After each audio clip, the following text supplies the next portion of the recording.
Maravilha.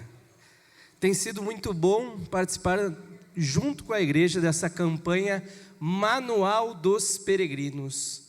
A sua jornada já começou. É muito legal da gente pensar a nossa vida cristã como uma jornada. Eu acho isso maravilhoso.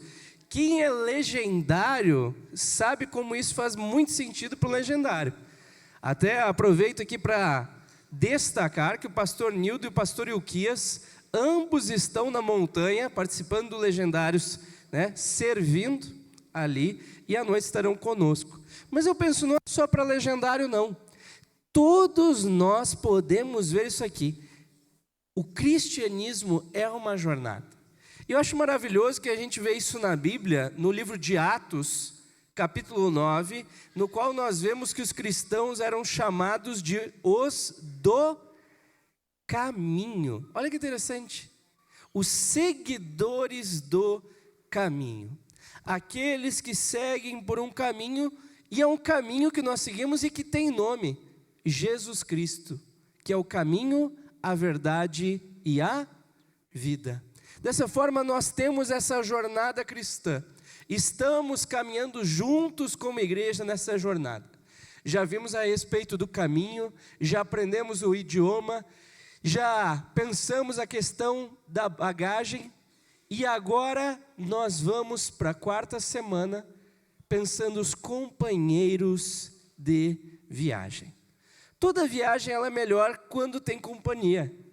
Viajar sozinho é algo que, não sei você, mas para mim parece que perde um pouco a graça. Eu já fui para alguns lugares maravilhosos sozinho, sem a minha família. E eu lembro que eu ficava pensando, puxa, a Ju tinha que ver esse negócio aqui. Já tiveram essa sensação? Eu lembro quando eu fui para Cuiabá, e aí me levaram para um restaurante para provar alimentos diferentes. Aí começaram já com ensopado de piranha, depois vieram com vários peixes, aqueles peixes dos rios, lá do Mato Grosso. Vieram com, olha só, jacaré tropical, jacaré com queijo e abacaxi. Vieram depois com carne de arraia, nem sabia que dava para comer esse negócio, estava lá. E eu lembro que eu comendo tudo aquilo, eu fiquei pensando, cara, como ia ser legal estar aqui junto com os meus meninos, junto com a Ju, para nós provarmos juntos essas coisas. Eu lembro quando cheguei em casa e eu contei essa história para eles ficaram fascinados. E às vezes eles encontram pessoa na rua e do nada eles falam, sabia que meu papai já comeu jacaré? Então é algo assim maravilhoso nós viajarmos juntos. Espero um dia ir para Cuiabá junto com a minha família, mas eu fico pensando, toda viagem ela é mais especial com companhia, com pessoas ao nosso lado. E a jornada cristã não é exceção, gente. Ela é mais prazerosa, ela é muito melhor, ela é mais fácil quando nós temos pessoas junto conosco. E para pensarmos isso, convido você a abrir a sua Bíblia em 1 Pedro. Nós vamos ler um texto que está lá no capítulo 1, no verso 22. 1 Pedro, capítulo 1, verso 22.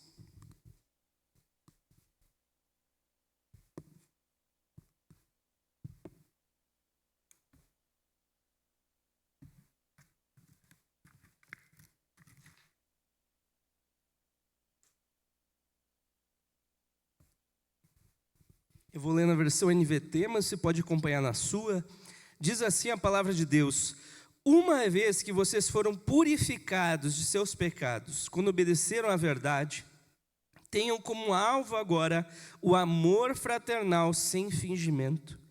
Amem uns aos outros sinceramente, de todo o coração. Interessante aqui, tenham como alvo, esse é o nosso guia, essa é a nossa direção. Muitas vezes na caminhada a gente acaba perdendo a nossa direção.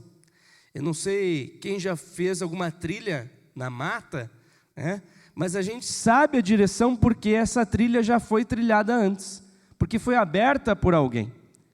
Da mesma forma, a jornada cristã, ela já foi aberta por Jesus Cristo. Ele é o guia. Mas é interessante que nós podemos nos direcionar através daquilo que vem de Cristo, como a verdade e, aqui nesse caso, o amor fraternal. Na palavra de Deus nós aprendemos que precisamos amar a Deus sobre todas as coisas, mas que esse amor que flui de Deus em nós, que nós devolvemos a Ele, precisa também transbordar aqueles que estão ao nosso redor. Desse modo, precisamos amar os nossos companheiros de viagem, os nossos irmãos que estão junto conosco, trilhando essa caminhada. Mas que regras devemos ter em relação aos companheiros de viagem? Que regras devemos ter? Bom, como você vai ver essa semana na leitura do manual, nós precisamos ter algumas regras. Listamos 5 regras. A primeira é: não viaje sozinho. Se você está na caminhada cristã, saiba que é uma caminhada para você fazer junto com outras pessoas. Ah, pastor, mas meu tempo com Deus, meu devocional é particular, é só eu e Deus. Maravilha, precisamos disso. Precisamos ter essa intimidade individual com Deus.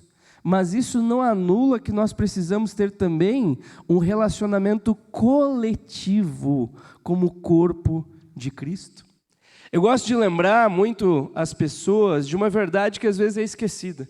Porque muita gente, hoje em dia, até fala na internet assim: ah, eu não preciso ir na igreja, eu sou a igreja. Meu irmão, minha irmã, sinto informar, mas você não é a igreja. Eu não sou a igreja, mas nós somos a igreja. Por isso, na sua caminhada cristã, não viaje sozinho. Gosto muito do texto de Provérbios 27:17, que diz assim: como o ferro afia o ferro, assim o amigo afia o outro. Você já afiou alguma faca por acaso? Hoje em dia a gente tem aquelas pedras de molar. Não sei se o Júnior tem cara de quem lida bem com facas aí, né? O Jonas também. Olha aí, várias facas. Não tem cara, não, é verdade mesmo. Vocês têm esse jeito bem, né? Bacana isso. Mas é interessante que se você não tem a pedra, é possível afiar a faca uma com a outra. As facas se afiam. O ferro tem essa capacidade de afiar, né? Com 2 objetos de ferro, podemos afiar um ao outro. Da mesma forma as pessoas. Na convivência uns com os outros, nós nos afiamos, nós nos tornamos melhores. E é triste de ver que hoje em dia tem gente que não quer convivência. Tem gente que escolhe ser um desigrejado. Sabe por quê? Porque não quer conviver com o outro, com o diferente. Tem gente que fala: não, eu quero ir numa igreja só para ir, ninguém vê que eu estou lá. Gente, isso é terrível. Tem um amigo meu que ele ia numa igreja pequena e ele servia em 2 ministérios. Acabou que ele cansou, Gilberto. Cansou, desgastou. E ele começou a ir numa igreja grande. E eu falei: poxa, quem que está te acompanhando? Ele falou: ninguém. Eu falei: ué, como assim? Não, eu estou indo naquela igreja porque eu consigo entrar, ninguém me vê, eu vou embora. Eu só sou mais um e é isso que eu quero. Eu falei: meu amigo, mas não é isso que é o cristianismo. O cristianismo é nós convivermos com o diferente, porque assim nos afiamos uns aos outros. Não com atrito de briga, mas com relacionamento de amor. Isso é maravilhoso. Eu fico pensando, quem nunca casou, não teve a maravilhosa oportunidade de crescimento que é o casamento. É ou não é? Eu fico pensando, olhando para mim, para o Vilibaldo quando casou e o Vilibaldo agora. Além dos muitos quilos que se somaram, muita experiência também se somou. E mesmo que não faça tanto tempo, como o Júnior, que é mais tempo de casado, 27 anos, olha que maravilha. Nesses poucos anos que eu e a Ju estamos juntos, já tivemos muita oportunidade de um ajudar o outro a melhorar. E eu digo isso porque essa semana mesmo, a Ju chegou para mim e falou assim: amor, não gosto de reclamar, mas é meu dever como sua esposa dizer que eu não estou satisfeita com uma coisa. Falei: puxa, amor, né? Falei: claro, me diga o que quiseres. É óbvio que não falei assim, né? Mas ela falou assim, amor, está muito difícil tal coisa, preciso que você melhore nisso. E já aproveitando que eu estou falando, tem mais outra coisa ainda. Quando ela falou isso, eu falei, olha, deixa eu já pegar o papel e caneta, vamos organizar, vamos fazer uma lista. Ela ficou braba. Eu falei, não, estou falando verdade, é sério mesmo. Fui, peguei papel, caneta, falei, vou fazer uma lista, ué. Não, mas que negócio é de lista? Não, vamos já listar, que daí você já apresenta as dificuldades e eu já tenho aqui um direcionamento para eu melhorar. Né? Próximo livro já, né? Mas aí eu já listei, e naquele mesmo dia eu já busquei ações para melhorar no primeiro ponto que ela tinha apresentado. Falei, primeiro ponto aqui, não digo que está resolvido, mas estou me direcionando para isso e amanhã eu pretendo ir para o próximo. Por quê? Porque eu sei que eu estou em defeitos, gente. E minha esposa apresentar meus defeitos, não é ela vir e me ofender, ela me dar oportunidade de melhorar. O problema é que na hora que a pessoa fala conosco, às vezes a gente não pensa isso. Ela não é.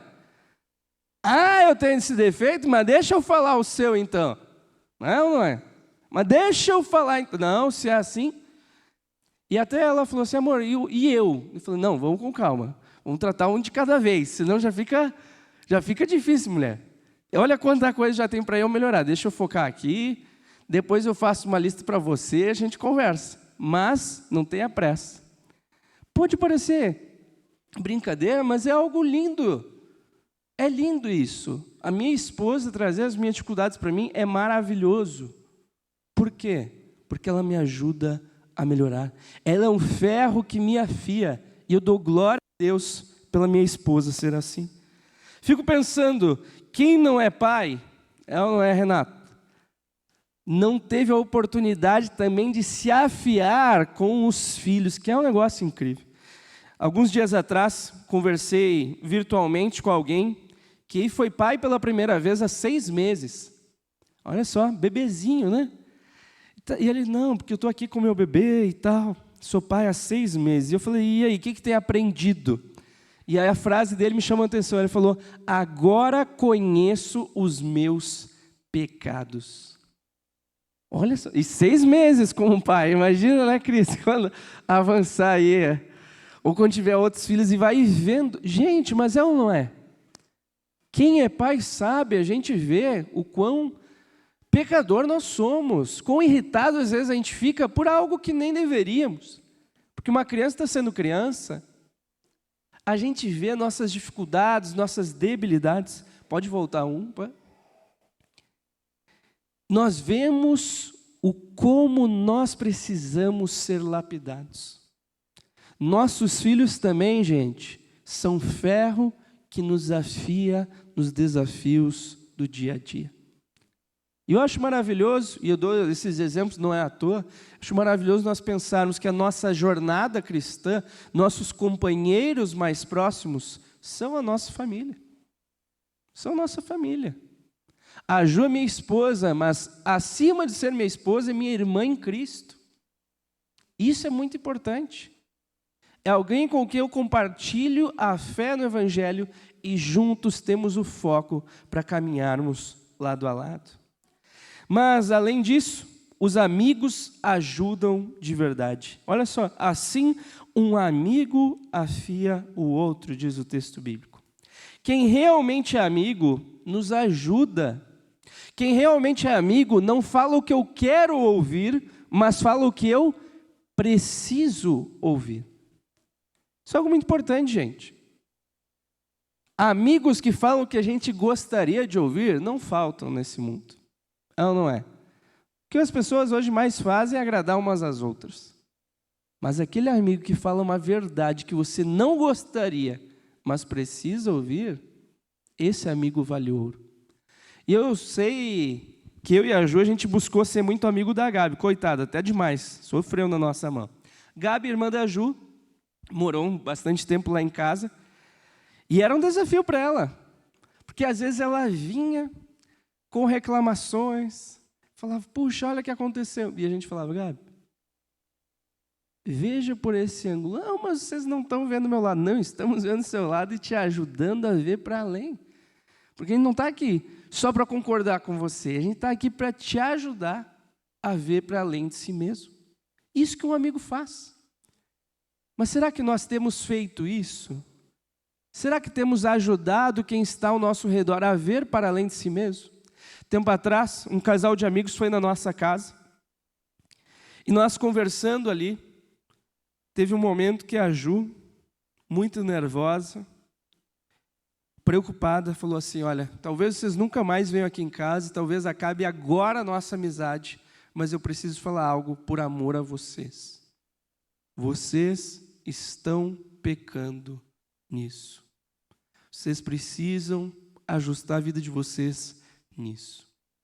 Ficou um silêncio por alguns segundos, até que esses amigos falaram: é verdade. Poderia ser que eles ficassem bravos e falassem: olha, ninguém perguntou, o que você está se metendo na minha vida, fossem embora e nunca mais voltassem. Mas eles entenderam que a Ju não estava fazendo isso para acusar, como uma juíza. A Ju estava sendo uma amiga verdadeira, agindo com sinceridade. Da mesma forma, eu olho para trás na minha trajetória e eu fico pensando se eu fui amigo de algumas pessoas. E uma das grandes tristezas que eu carrego, gente, é de um amigo da adolescência que eu não fui tão amigo como eu deveria. Um menino que era adolescente, quando eu era adolescente, me tornei jovem, ele era mais novo, e eu era líder nos adolescentes lá em Porto Alegre. E eu lembro que ele tinha atitudes erradas e eu buscava ajudá-lo. Levava na minha casa, ele posava lá, conversávamos. Mas em certo momento, quando eu vim para Curitiba, eu decidi deixar ele seguir a própria vida. Não mais o incentivei a melhorar. Não mais o ajudei a olhar para o caminho certo. Tempo depois, voltei para Porto Alegre e descobri que acabou o tempo de ajudá-lo. Infelizmente, ele veio a morrer. Pelo caminho que ele seguiu, caminho de drogas, caminho perigoso que leva à morte, infelizmente, foi assassinado. E eu fico pensando que eu poderia ter sido mais amigo dele, levando a sério a importância de nós mostrarmos aquilo que as pessoas precisam. Muitas vezes com medo de uma rejeição, com medo da pessoa não gostar do que nós vamos falar, nós deixamos de ofertar que essa pessoa veja o caminho de morte em que ela está e tome o caminho da vida. Por isso, entenda que o amigo de verdade é aquele que fala o que precisamos. E não só amigos também, os líderes da nossa vida. Segundo a verdade que precisamos ter é: valorize os líderes. Obedeça a seus líderes, diz o autor de Hebreus, e façam o que disserem. O trabalho deles é cuidar de sua alma e disso prestarão contas. Deem-lhes motivo para trabalhar com alegria e não com tristeza, pois isso certamente não beneficiaria vocês. Olha que interessante. Não arranje problema para o seu líder. Estressar o pastor Ilquias não vai te ajudar, só vai te atrapalhar e atrapalhar ele também. Mas veja, é maravilhoso nós vermos esse texto, porque ele nos dá duas verdades aqui. Primeira, ouça e obedeça. Lá em casa nós temos um princípio, que é o princípio de que as crianças precisam nos ouvir e obedecer. Não basta ouvir, é necessário obedecer. E só é possível obedecer se antes eles ouvirem. Então, se eu perguntar, não estão aqui, né? E também quando a gente pergunta para as crianças, elas nunca fazem aquilo que elas fazem normalmente, né? Já viram isso ou não? Né? Mas normalmente, se eu pergunto para o Benjamin, papai falou com você, o que você precisa fazer? Ele vai responder: preciso ouvir e obedecer. O problema é que muitas vezes a gente não aceita ser instruído. Muitas vezes a gente não aprende desde o berço que existem pessoas que sabem mais do que nós, que querem nos ajudar a tomar o caminho correto. Muitas vezes a gente aprende isso só ao longo da jornada e perde muito pelo caminho. Interessante, conversando com alguns adolescentes que eu pastoreei quando eu era pastor de adolescentes aqui da igreja, alguns adolescentes às vezes vêm e falam assim: Vili, agora que sou jovem, às vezes está lá com 20 anos de idade, mas já se acha, né? Agora que eu tenho experiência, cabelos brancos, agora eu digo, você e a Ju estavam certos. E eu falo, agora você sabe, né? Podia ter obedecido lá atrás. Não, mas é que eu achei que vocês não estavam certos. Pois é, aí que está a questão da obediência à liderança.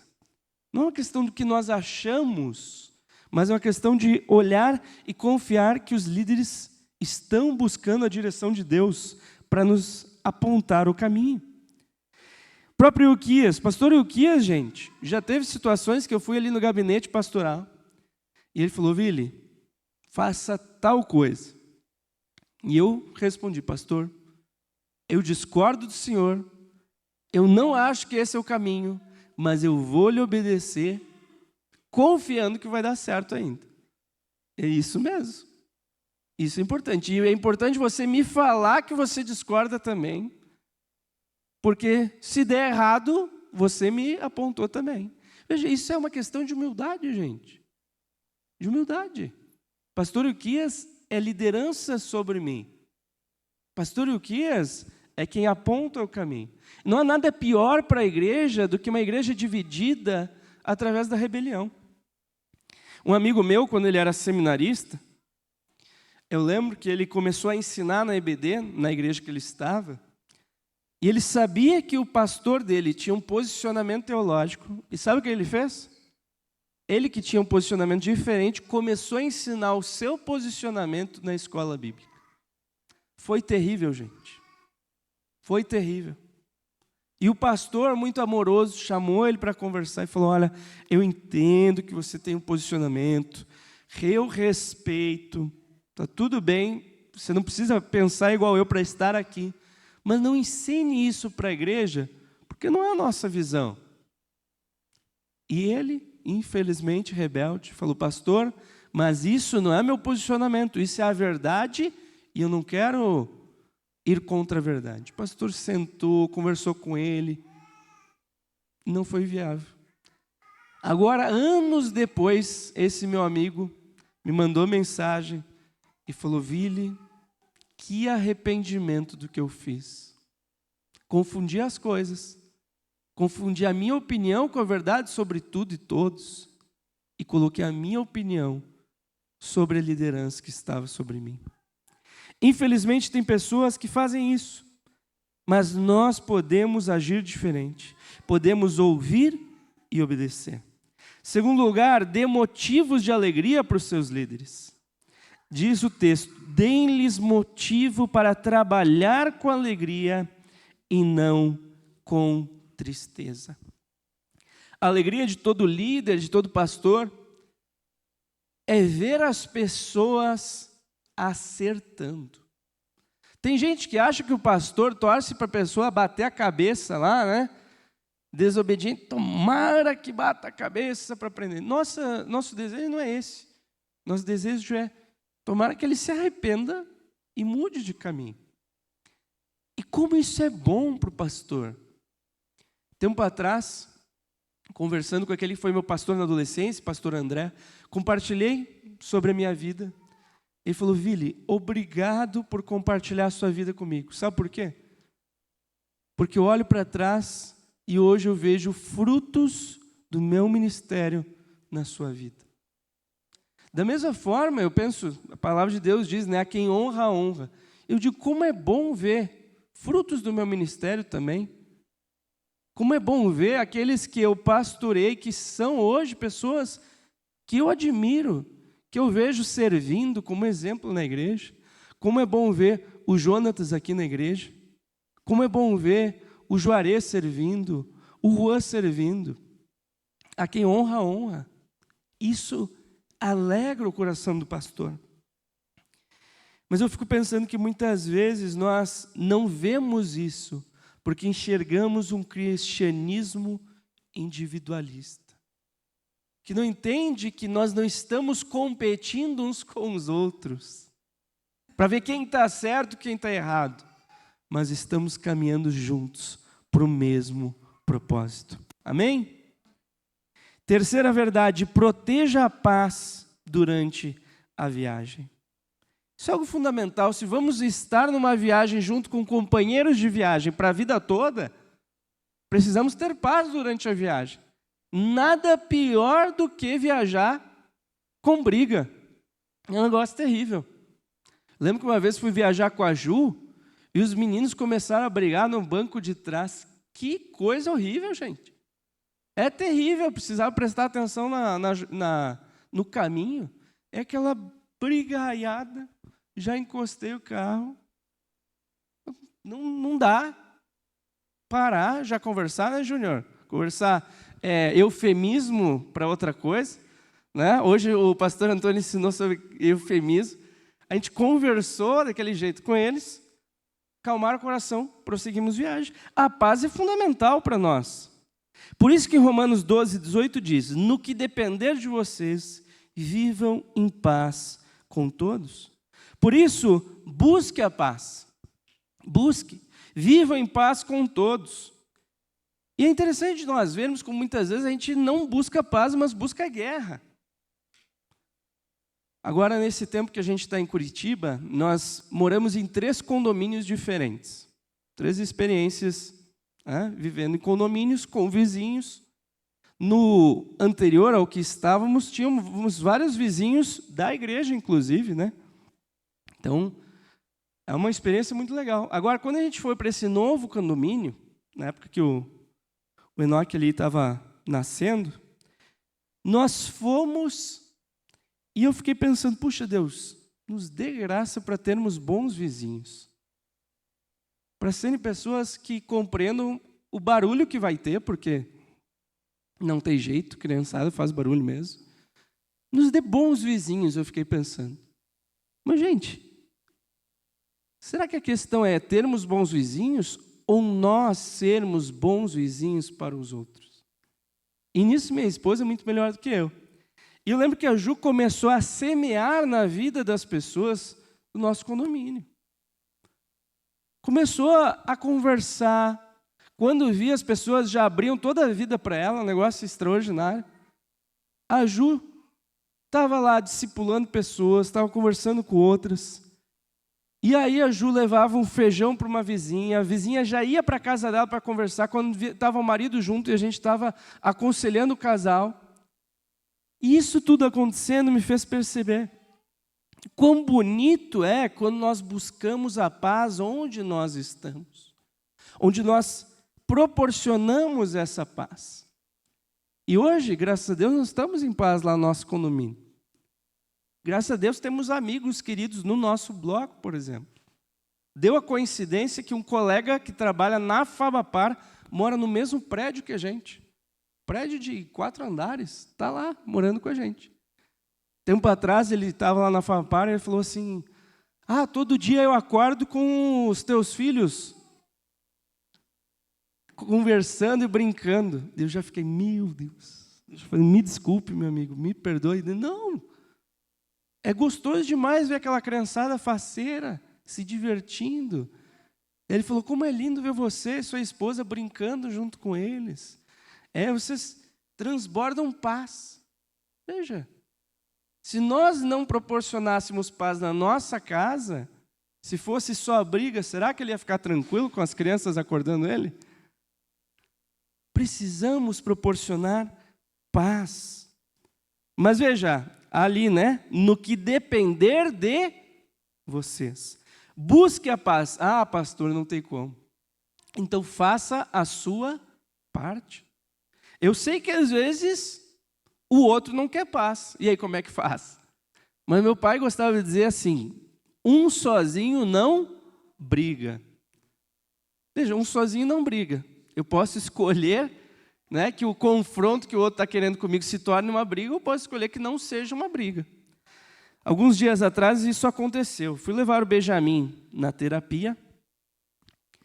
E aí, né? O estacionamento da terapia estava bem cheio, parei com o carro fora do estacionamento e fiquei esperando abrir uma vaga. Enquanto eu esperava, eu via algo acontecendo. Eu vi uma mulher com um carro roubando a vaga de uma outra mulher, com a filha cadeirante. Eu fiquei indignado com aquele negócio. Fiquei indignado. A outra mulher já foi embora, mas já fui conversar com aquela que perdeu a vaga, estava lá triste, preocupada.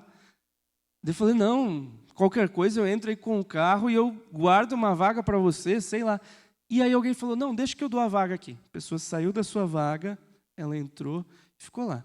Eu falei, vou fazer o mesmo, vou deixar meu carro no meio do estacionamento e aí eu manobro conforme precisar. Coloquei o carro, fiquei esperando uma vaga liberar. Quando eu olho no retrovisor, vejo que alguém já liga o carro para sair. E eu ligo o meu carro e dou a seta dizendo, vou entrar ali. O que acontece?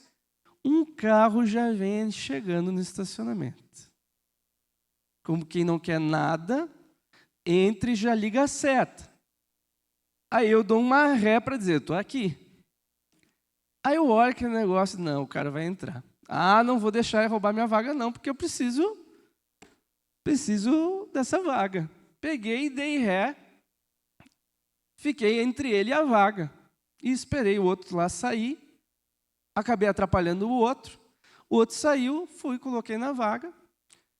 E aí eu fui, mas eu fui tranquilo, e falei assim, amigo, só para lhe explicar, eu já estava esperando essa vaga há muito tempo. Quando eu falei isso, o cara falou, não quero nem saber desse negócio. Calma, cara, estou explicando que eu estava aqui aguardando a vaga. Quem disse que eu ia entrar nessa vaga aí?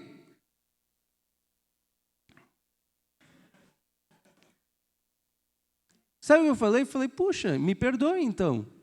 Que perdão quer? Não quero que fale comigo. Saiu. Ele falou, não. Saiu cantando pneu, quase bateu no carro de uma outra mulher. Mulher assustada, assim, paralisou, olhou para mim. Meu Deus, ele quase bateu em mim. Eu falei, pois está nervoso, rapaz. Eu falei, não, fique tranquilo, vou conversar, vou pedir desculpa. Fui lá. Posso lhe pedir desculpa, então, já que você não ia entrar na vaga? Não. Sai fora, fica aí. Eu falei, calma, não chega perto. Eu falei, calma, cara, tá tudo bem. Eu só ia pedir desculpa. Não quero saber. Eu falei, beleza, amigão, Deus abençoe. Não sou seu amigo. Não me chame de amigo. Meu Deus, não tem nem... Eu falei, beleza, saí. Fiquei meio... Que situação, né? Que isso, né? O Franklin já... Aí eu fui lá na terapia e fiquei, que negócio chato, né? Quebra todo o clima, daí veio o Benjamin todo faceiro. Papai, que negócio chato. Aí eu tinha um intervalo com o Benjamin, fui lá, conversei, brinquei com ele, dei comida para ele, fiz uma atividade, ele voltou para a terapia para a próxima. Aí eu mandei mensagem para a Ju, falei, nossa, amor, tu não vai acreditar o que aconteceu. Aconteceu isso, aquilo. A Ju falou, amor, a gente tem que desejar a paz.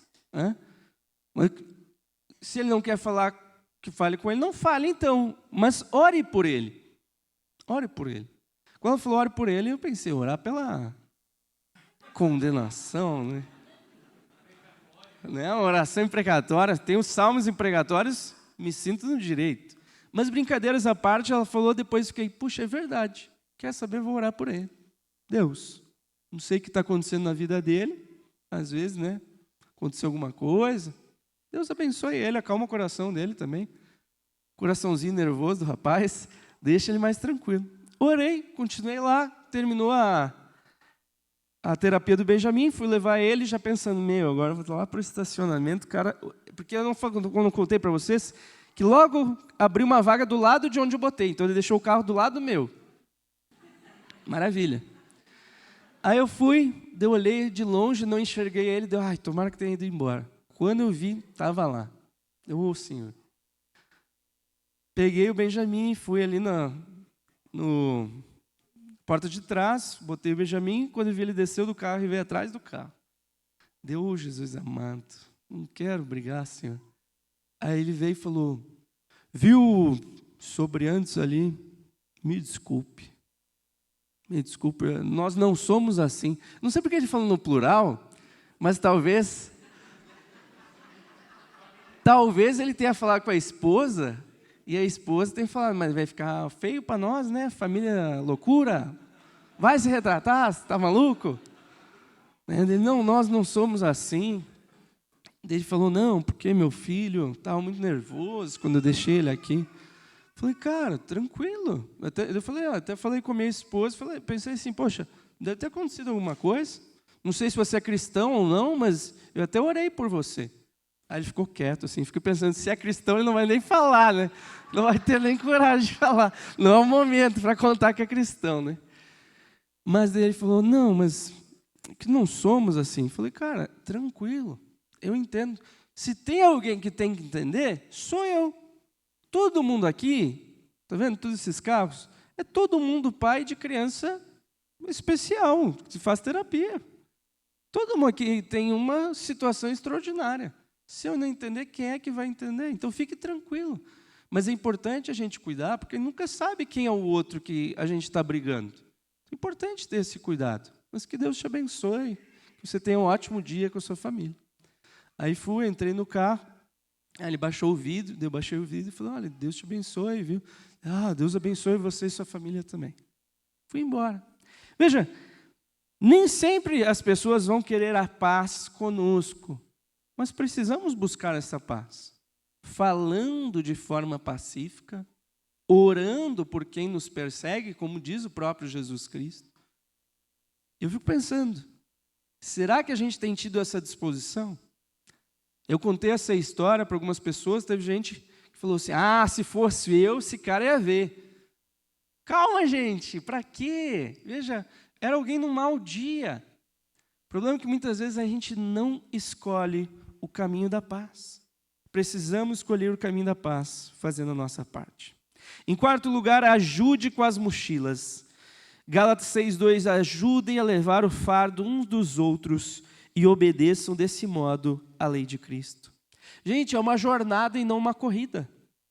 Não é quem chega primeiro, é um caminhar conjuntamente. Isso é muito legal da gente pensar. Quem fez o Legendário sabe que a ideia é a gente se ajudar também no percurso. Não posso contar muito, porque tem o segredo do Legendários, né?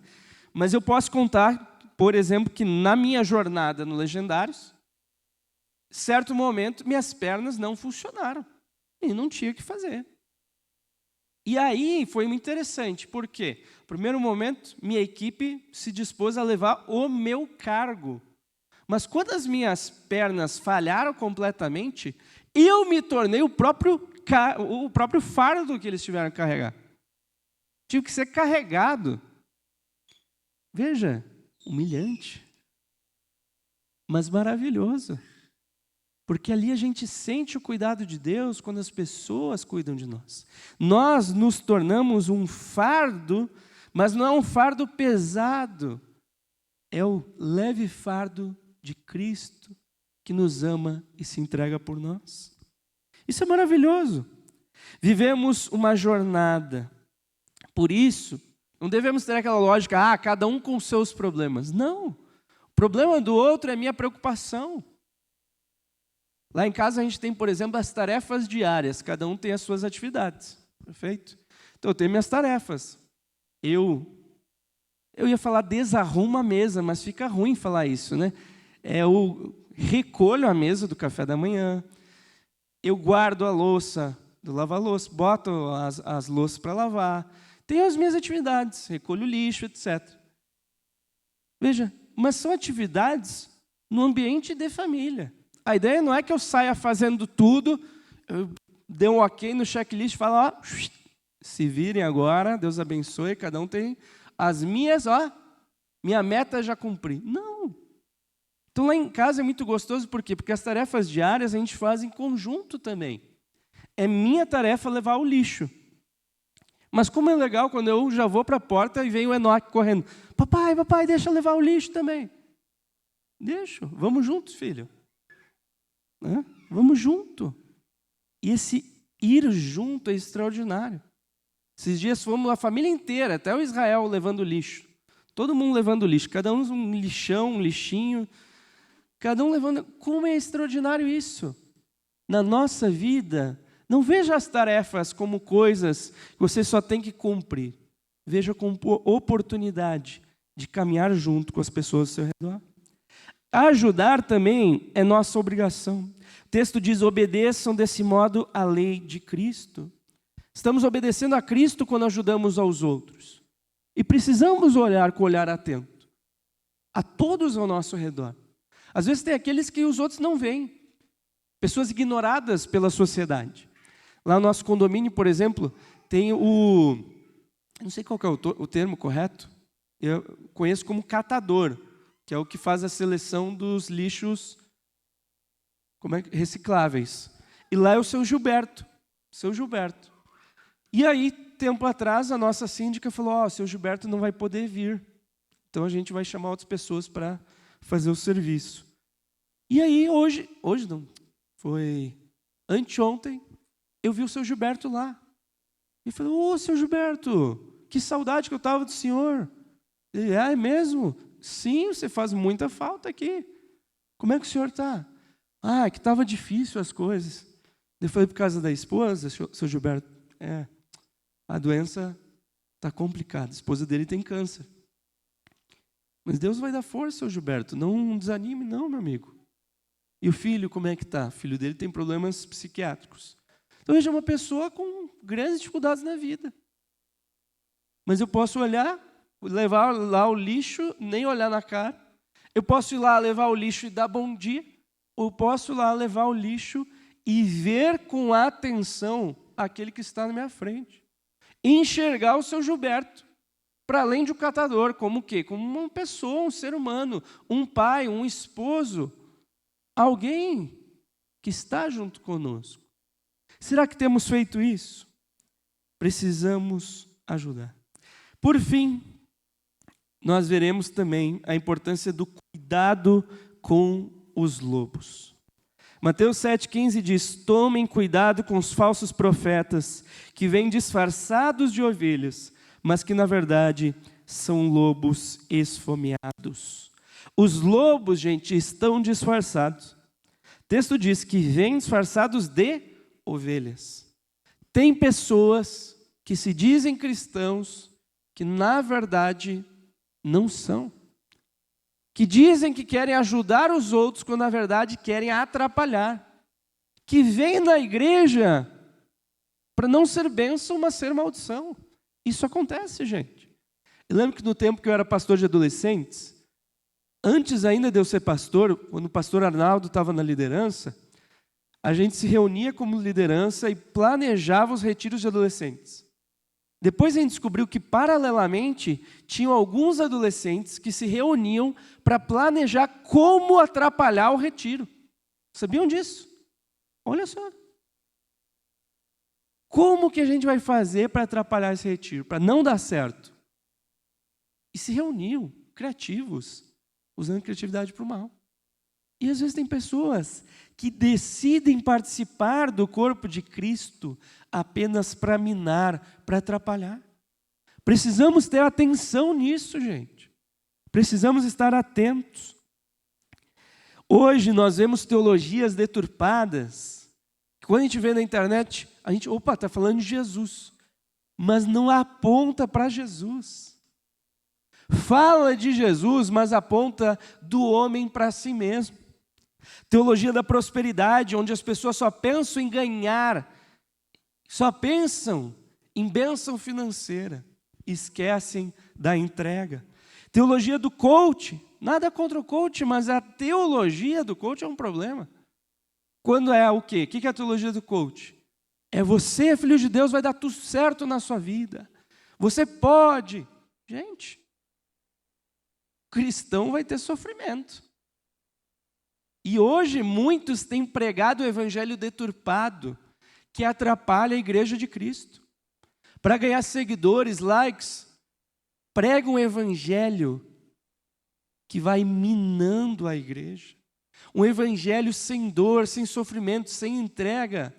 Gente, Ah, mas se você é cristão, tudo vai dar certo. Não, não é assim. E aí quando vem a tristeza, muitos não conseguem conciliar com a sua visão de Deus. Como conciliar essa visão com a Ju no passado, ficando internada? Sofrimento profundo. Vocês viram meu sofrimento. Não escondi de vocês. Pedi oração aqui por ela. Como conciliar? Justamente. Porque nem sempre tudo vai ser conforme nós gostaríamos. E isso faz parte da trajetória. Esses lobos estão disfarçados e estão esfomeados. Na verdade, são lobos esfomeados, diz o texto. Fome de quê? Muitos na internet com fome de views, de likes, de compartilhamentos. Mas muitos com fome de levar os outros à ruína. E há uma fome terrível que muitas vezes habita dentro das igrejas, que vem disfarçada hoje como se fosse uma virtude, que é a cobiça. Muitos não percebem que essas teologias equivocadas são para agradar os ouvidos de pessoas que vêm na igreja, não pelo Deus da bênção, mas pela bênção de Deus. Meus irmãos, se vocês desejarem apenas a bênção e não o Deus da bênção, vocês não vão conseguir avançar no caminho da jornada cristã. Porque nesse caminho não é fácil. Nesse caminho tem pedras. Nesse caminho tem rios a serem atravessados. Nesse caminho tem galhos que impedem o nosso percurso. Mas é um caminho possível com a graça de Deus. E ainda melhor, com companheiros de viagem. Por isso, termino lembrando. Não viaje sozinho. Não escolha estar sozinho. Tenha irmãos na fé para caminharem contigo. Segundo lugar, valorize os líderes. Eu, pastor Ilquias, pastor Nildo, nós não viemos aqui pregar, ensinar, para cutucar algum de vocês. A gente vem para passar adiante o que Deus fala a nós. Levem a sério isso. Terceiro lugar, protejam a paz durante a viagem. Busquem a paz. Em quarto, ajudem com as mochilas. Ajudem a quem está ao seu redor. Olhe quem precisa. Por fim, cuidado com os lobos. Cuidado com o que você consome na internet. Cuidado com as influências na sua vida. Para você não perder o foco no caminho da trajetória cristã. Amém? Esse é o convite. Nessa quarta semana, vamos estar vendo esses companheiros de viagem.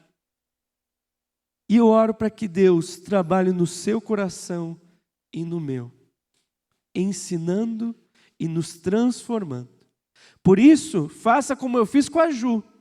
Quando Deus falar com você alguma coisa para você mudar, não ouça com desatenção. Busque um papel, tome nota e coloque em prática já naquele dia, para sermos transformados pelo nosso Deus, o nosso Senhor. Amém? Feche seus olhos e baixe sua cabeça.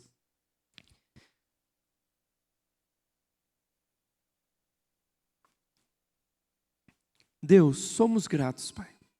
Somos gratos pelo Teu imenso amor que nos encontrou, que nos resgatou do pecado e da morte. Somos gratos pela salvação em Jesus Cristo. E somos gratos, Senhor, porque nessa jornada a qual somos desafiados por Ti a trilharmos, podemos ter pessoas do nosso lado. Não precisamos viver de forma solitária, não precisamos andar numa solidão em meio ao escuro, mas podemos ter irmãos preciosos junto conosco, companheiros de viagem. Por isso eu te peço, Senhor, nos dê a consciência de que Tu colocou pessoas especiais na nossa vida. Que nós venhamos a ver os nossos cônjuges, não como inimigos para brigarmos, rivalizarmos, para ver quem está certo ou errado, mas venhamos a ver nossos cônjuges como amigos e irmãos em Cristo, que têm o mesmo propósito, que estão na mesma direção. Senhor, que venhamos a ver nossos filhos como oportunidades de aprendizado, como aqueles que nós mostramos o caminho. E eu te peço, Deus, que venhamos a desfrutar da Tua igreja como corpo de Cristo, entendendo a importância dos irmãos ao nosso redor, da liderança que nos guia, mas acima de tudo, da Tua presença em nossas vidas. Por isso eu te peço, Deus, esteja trabalhando nos nossos corações, para aprendermos mais sobre essa viagem, sobre essa peregrinação. Em nome de Jesus. Amém.